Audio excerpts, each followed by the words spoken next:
Okay, so we are back at it again. Now I am doing this part again because the original one has lost audio. Well, most of the audio is gone. I don't know what this is, but this seems to be a recurring problem of YouTube. But anyway, we have to do it again. So let's just do it. So this is the fifth section.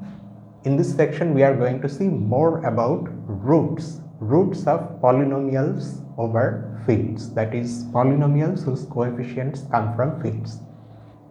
In the previous section, we saw some application of the ideas we have so far developed in field theory to geometric construction problems. But again, in this section, we are back with the general study. So as usual, F is a field and we consider polynomials over F, and we are going to study roots of such polynomials, that is elements either in F or in some extension of F, which when you substitute for x in the polynomial you get 0. And the section starts with a definition.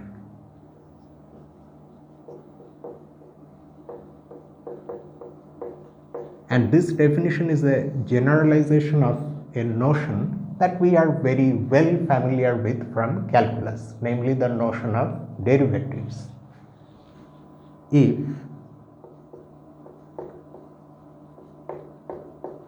f of x is this polynomial alpha naught x to the power n plus alpha 1 x to the power n minus 1 and so on, and let's write a general term also, plus alpha n minus 1 x plus alpha n. If this is a polynomial over f, then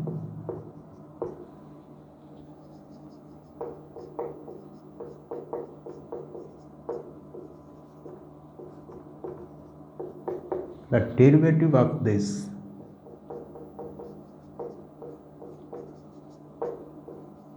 written as f prime x. So that means we are borrowing the notation also from calculus, because this is how we usually denote the derivative of a function, is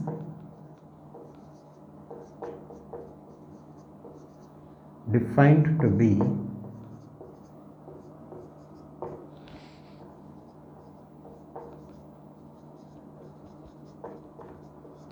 the polynomial, let me write there,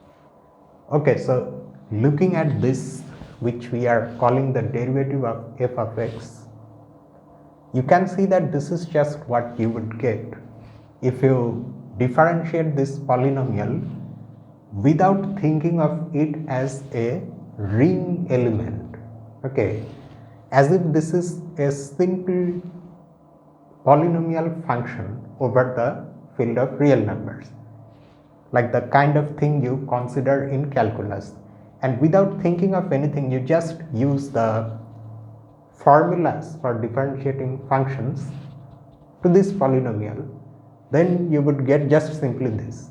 So we are using that pattern to define this derivative. Note one more thing, that because of this way of defining it, we did not have to use any notion of limits in order to define this derivative. We are familiar with limits from calculus, because that's how we differentiate differentiable functions, or that's how we define derivatives in calculus. However, that actually cannot be done here. That's because in order to define limits, you need to have some kind of topology on f, which may not be there. In a general field, there is no topology, unlike the field of real numbers or the field of complex numbers. But we don't need that. Just following that general pattern, we have defined derivatives like this. Okay, but despite this similarity in definition, you can expect that because the underlying field f is general, some very strange things can happen. And the strangeness can be seen once we consider the kind of fields which we do not work with in calculus, namely fields of characteristic finite, that is fields of finite characteristic. In calculus or complex analysis, we work with fields of characteristics 0, the field of real numbers, the field of complex numbers, or sometimes the field of rational numbers also in some situations, although that field is not complete, but those things are different. So if we consider fields of finite characteristic, then you can expect some things to occur which is not like what we see in calculus. So let us go back to the notion of characteristics of fields. You remember that in the ring theory chapter, that is the third chapter, we have defined characteristic for not just fields but integral domains. But anyway, we need it for fields now. So what that thing was is this. Say f is a field.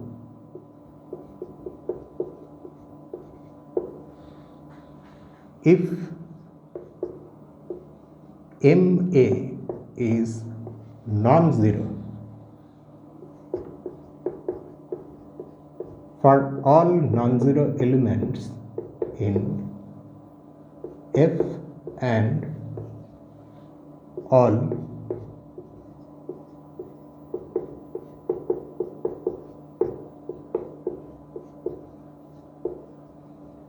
positive integers m, then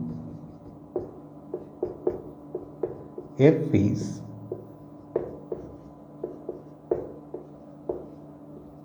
said to be of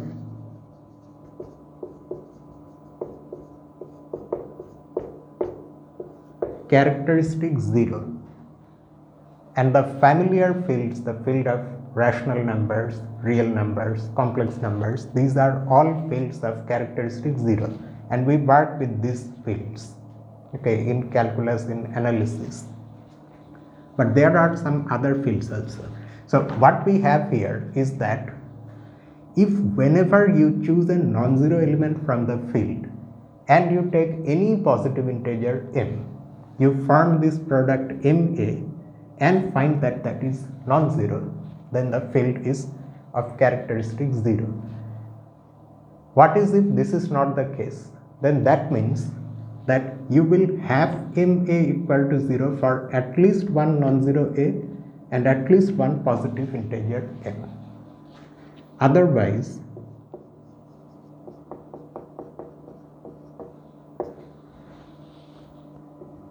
MA is equal to 0 for some means for at least one non-zero element in F and some positive integer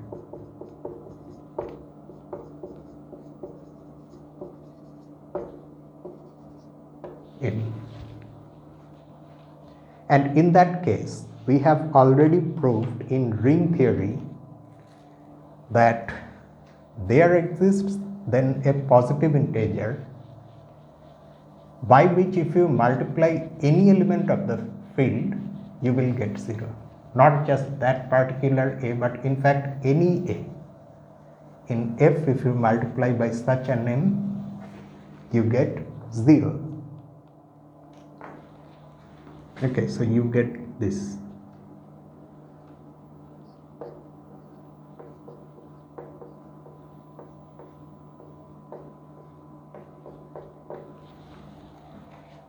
A may be taken to be 0 also, because that is trivial, that case is trivial.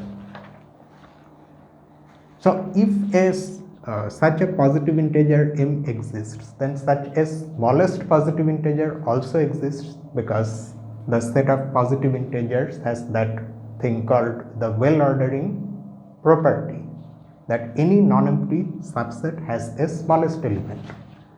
So that's why there is a smallest positive integer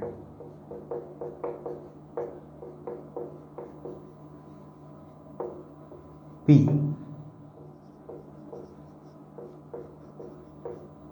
such that pa is equal to 0 for all a in F. And we also know from field theory that this P actually is a prime number. In that case, it is necessarily a prime number. It cannot be a composite number. So that is just the notion of fields having characteristic 0 and having finite characteristic. In case of finite characteristic, the characteristic is, well, this smallest p is of course also called the characteristic, that we already know, and it turns out to be a prime.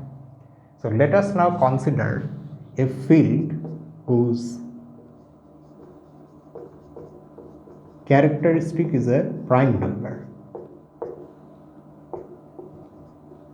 a prime.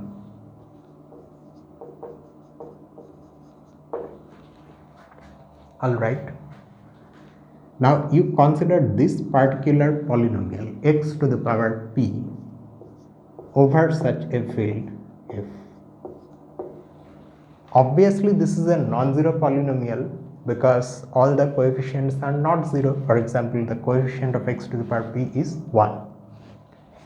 However, what is the derivative of this? This is, by the definition of derivatives, this. Now in f, p is equal to 0 because p is just 1 plus 1 plus 1, p copies of 1 added together, and that is 0. So this is equal to 0.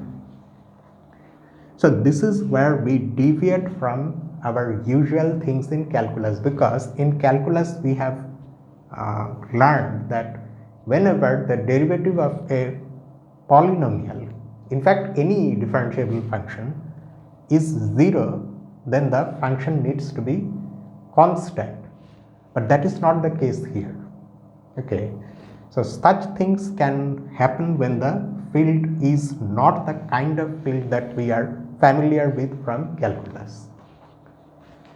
But some things are still true which matches with our our experience from calculus, even in this very general setup.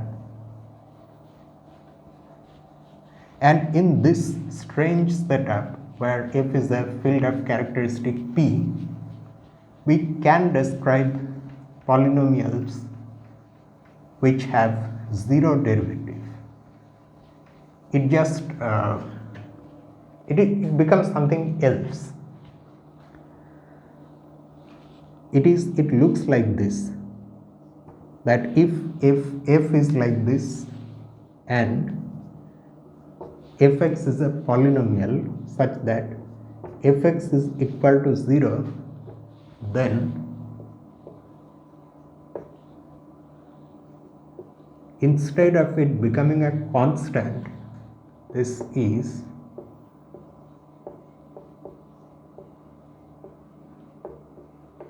a polynomial in x to the power p.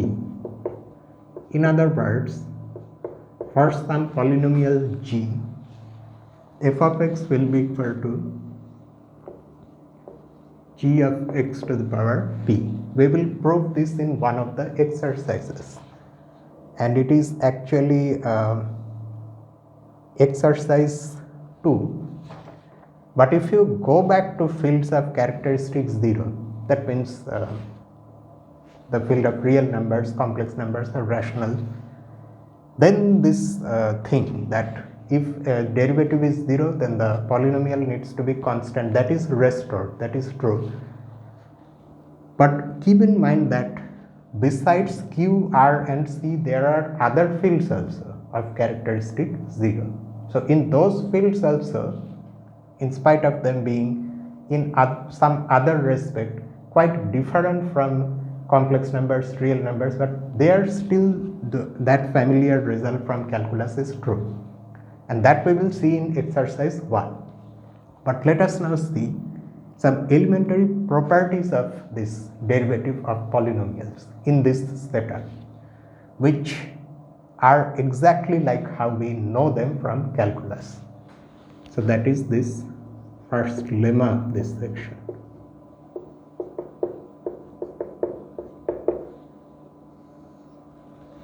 And the lemma is just this: for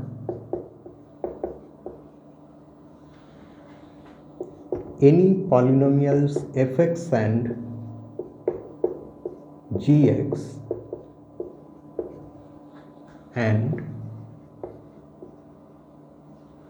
any scalar alpha, we have the following properties. And here we are not assuming anything on f, whether it is of characteristic 0 or of finite characteristic, we don't know.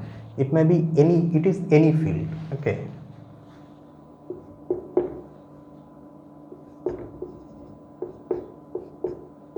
The first two properties just are collectively called, they are expressed by saying that differentiation is linear, which means that it distributes itself over addition and scalar multiplication.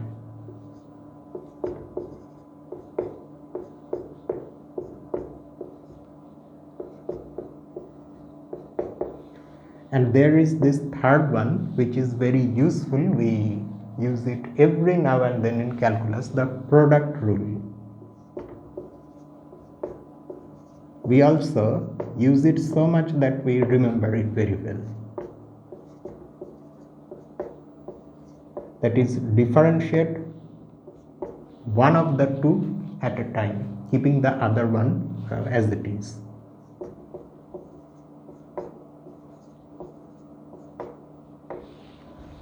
So let us now see the proof of this lemma.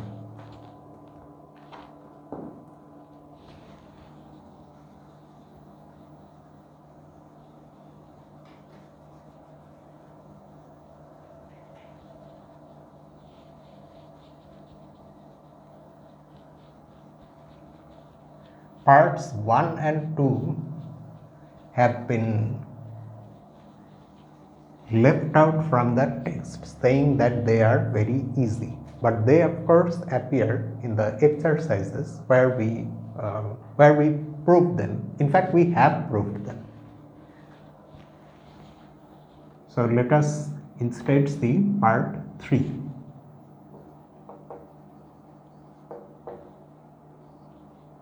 So this is how it goes in the text. Parts 1 and 2 are an exercise. These are not the exact words, but that's what it means.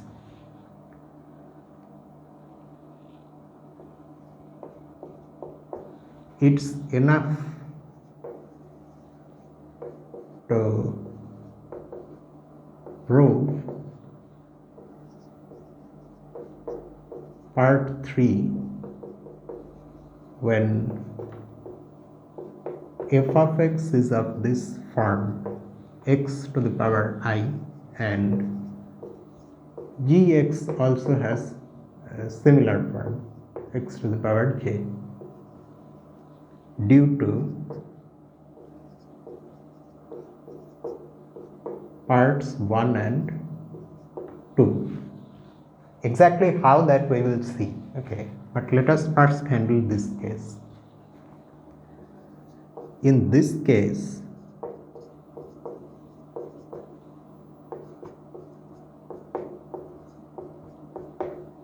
let us calculate this. This is the derivative of x to the power I plus j, which by the definition of derivatives is simply this minus 1. Also, simultaneously we calculate this right hand side.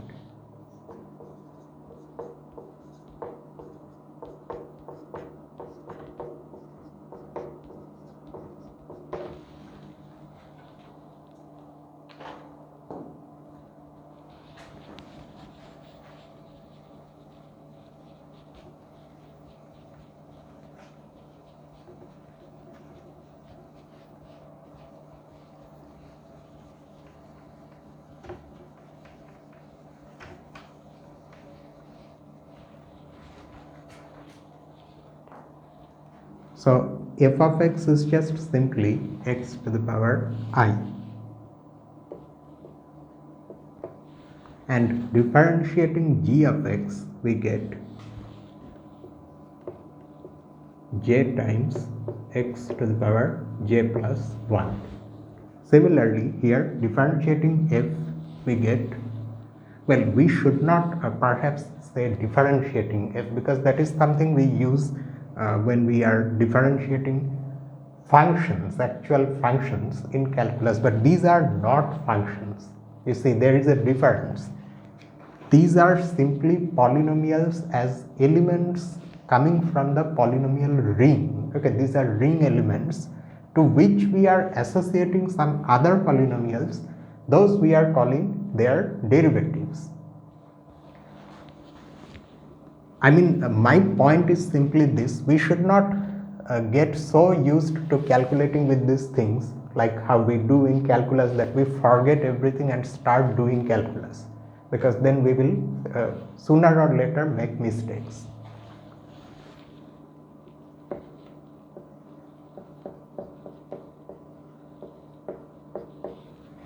X to the power j. So it just simply becomes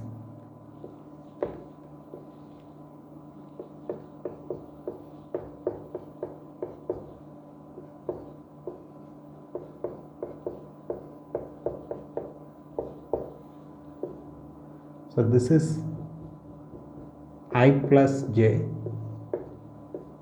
times x to the power I plus j minus 1. Okay, so that means they are matching. So the claim is true at least in this very special case where the polynomials are actually monomials. But now, what about this remark? It's enough to prove part 3 in this case due to parts 1 and 2. How can you use, say you have this result now in this very special case. How are you going to use this and parts 1 and 2 to have the general case? Let us see. The proof in fact ends here, but let us now take general polynomials.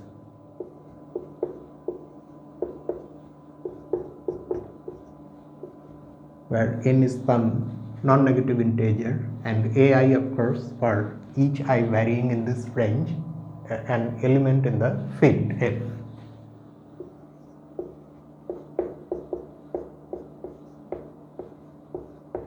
Bj x to the power j. Here also m is a non-negative integer and each bj is a filled element f coming from f. Okay. Now what about fx gx? If you apply simply the definition of multiplication, it is this.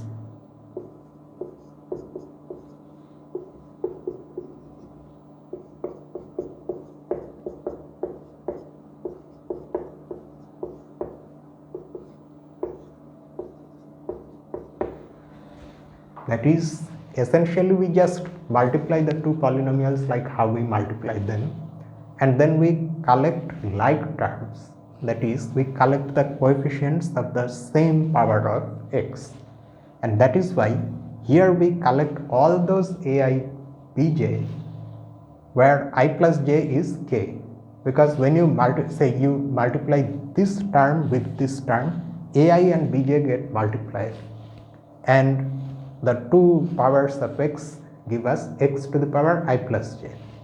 And then while collecting like terms, you collect the same I plus j.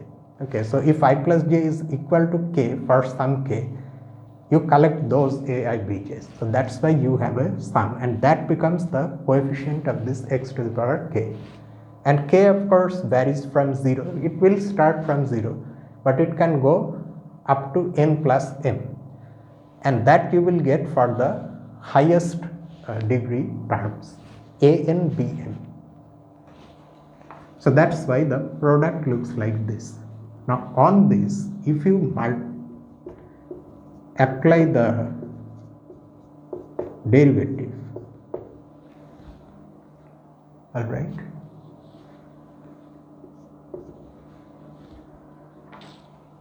then what is it that you get? You see, because you know what the polynomial is here ultimately, you know how to calculate the derivative.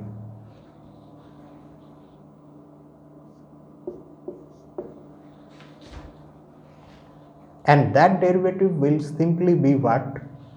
The k will come in front, and this exponent will be replaced with k minus 1.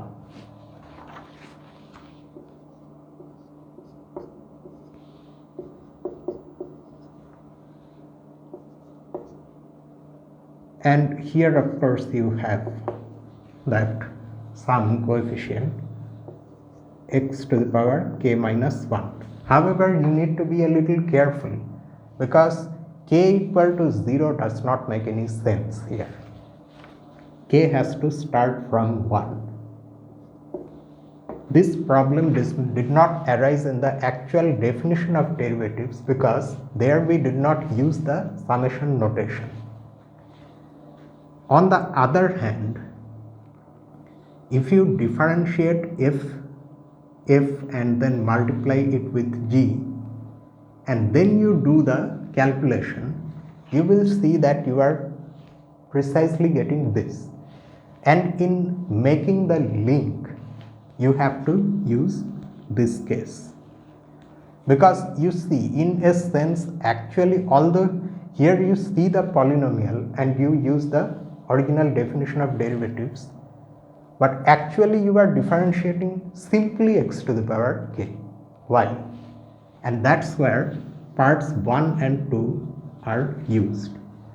Because if you look carefully, in part 1, what is it that we have? That if we have a sum of two polynomials, then the derivative of the sum is equal to the sum of the derivatives. Here you see a sum of not necessarily two, but possibly many polynomials. Each one of them looks like this. Okay. So that means if you are differentiating this, actually you are differentiating this sum, which means that you should differentiate each polynomial in this outer sum separately and take their sum. That will be the derivative of this product. And there also, each polynomial that you are looking at here in this sum is in fact a monomial multiplied by a field element. So it's of the form alpha times fx, and that when you differentiate by part 2, you just have to differentiate x to the power k, leaving alpha just like that. So that's how parts 1 and 2 are used, and you simply differentiate x to the power k, and doing that you get k times x to the power k minus 1. But there, instead of actually writing down the derivative, you can use this and write the derivative into two parts, because this k after all is I plus j. So you are differentiating x to the power I plus j, so you write like this, or maybe you do not in fact write. Instead you simply use this form, then split this sum into two parts. In both the parts you will see that you are getting this and this. So that's how you can prove it. If that all these things seem a bit too complicated, you just take two concrete polynomials. Say you take fx equal, and by concrete I don't mean you have to take actual numbers, okay? You just bound the degrees in and in. Say you take fx equal to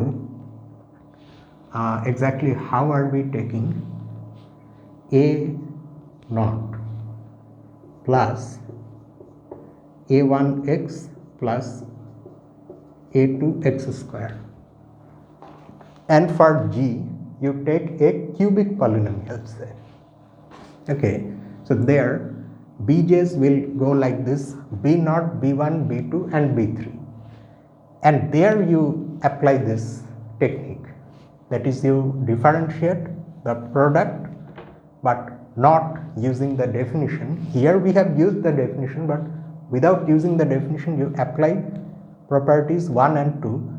So you are not differentiating the entire polynomial directly, but instead you are differentiating x square separately like that, and then you forge the link using this special case in which the derivative formula for the product is true. So you do that, you will see that yes, things are falling in place. So that's how you get the result. So that was this part 1 of this 5th section. And that's just it for tonight. Our actual next upload is this. What is the date today? I forgot. I think it should be Thursday. So that means this coming Saturday we have the next upload. Upload means actually we have a video, because our the recent recent section in calculus from Thomas and Finney calculus, there we have completed the exercise solutions. So we are going to start continuity. So see you with that this coming Saturday. Until then, this is me, Lucifer, from A Mathematical Room. Have a nice night.